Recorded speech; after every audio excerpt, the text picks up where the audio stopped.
I fucking love Dark Souls. I'm not the best at it, but I still love this game. I was busy with Bloodborne and forgot to carry all my characters over before the transition to Steamworks, so all my previous progress is lost forever. Oh well. So as NeoGAF user Crage, I don't, Crage Luke?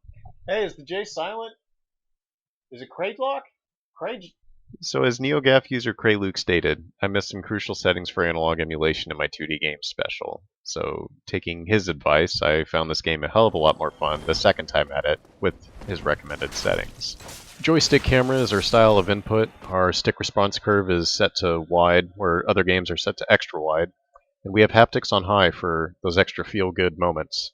So, everything works pretty well here. I didn't have any issue going back and playing this until this guy showed up. Come on! All the important mechanics are possible. Target switching, item and menu navigation, it's all there. I'm way out of practice as I haven't played Dark Souls in like 2 years now, but after 15 minutes of playing I got used to the thumbstick and D-pad being swapped from their familiar position.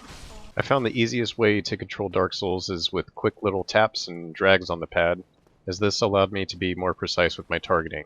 If I held my thumb in a spot for too long, I'd pan the camera longer than intended, which caused me to panic and screw up in the heat of battle. Something people should be a little bit worried about is it gets real tricky trying to sprint with B and then adjust your camera while sprinting. To counter this on a 360's pad, I would hold the face buttons in a claw grip, but that's super tough on the Steam controller. I guess it'd be possible to bind B to a grip button, but I didn't think about it until it was too late. So really, aside from being out of practice and the little hiccup with sprinting and trying to adjust the camera at the same time, we can mark Dark Souls as yet another game that plays well on this controller. Despite the face buttons being at a much smaller size, they didn't feel uncomfortable in their unique location. All the buttons, when pressed, became flush with the exterior of the controller, and this is nice, as they require just the amount of force to register.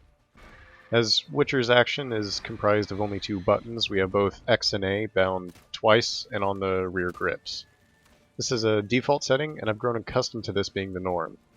So in combat, we're able to roll with left grip as A, and attack with right grip as X, all whilst tracking our target and keeping our thumbs free. This fight with the Griffin was made just a little bit easier by being able to track my target and react quickly while still keeping an eye on the enemy. I really love how easy the camera is to control here. We're not using mouse emulation, but again joystick emulation like in Dark Souls.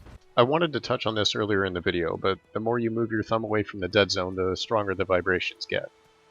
As Cooljerk put it, it's kind of like pulling a rubber band taut. The dead zone this time is more dynamic, meaning it starts anywhere your thumb is on the pad, and mimics the joystick outward from there. We're not limited to the dead center of the pad this time, which is pretty nice.